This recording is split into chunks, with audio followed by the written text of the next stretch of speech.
In this tutorial, we're going to look at the material options for 3D objects.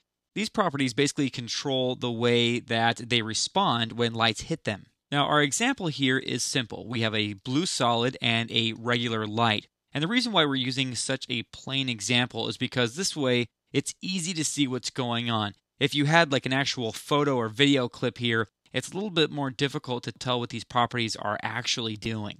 So the way that we get to our material options is by opening up the layer with this little arrow here, and then opening up material options.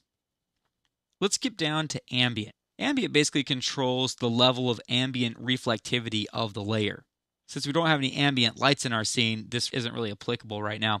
Diffuse is basically the overall color of the object, and so we could see how this is responding to the light overall.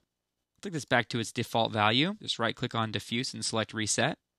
We also have the specular property, and I think these next three are perhaps the most important. These control the pinpoint highlights from the light. So as I increase the specular value, we're getting a stronger highlight in this dimension. And as I take this down to 0, the specular highlight becomes weak and more diffuse. Now I'm going to take this back up to 100% as we talk about shininess here. Shininess essentially controls the size of the specular highlight. So specular controls the intensity of the specular highlight. Shininess controls the size of it. So if we have a low shininess value, the specular highlight is actually very big because it's not a very shiny object. It's a dull object. So if you're creating a virtual set that maybe had some carpet in it, then you'd probably want to take the shininess down to 0.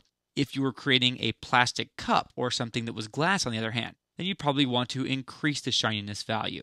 I'm going to take this down a little bit so we have a bigger highlight area and we can see what's going on more when we talk about metal. Metal, basically, it's a weird property. The way that metal works in real life is that metallic things, when light hits them, they tend to be the color of the object and not the color of the light. So with metal at its default value of 100%, our blue solid is blue under white light. But if we take down metal, let's take it to 0, then it becomes more white because that's the color of the light. So the less metal something is, the more color that it picks up from the light shining on it. The larger the metal value, the more that the highlights are its own color. Now these properties taken together might seem like small things, but if you are in the process of creating something synthetic, whether it's a virtual world or a simple texture or background or whatever, it really pays to know how light interacts with different objects in the real world. So that way you can simulate that with these material options. I might also point out that you'll see these same material options in a lot of the 3D effects such as shatter in After Effects.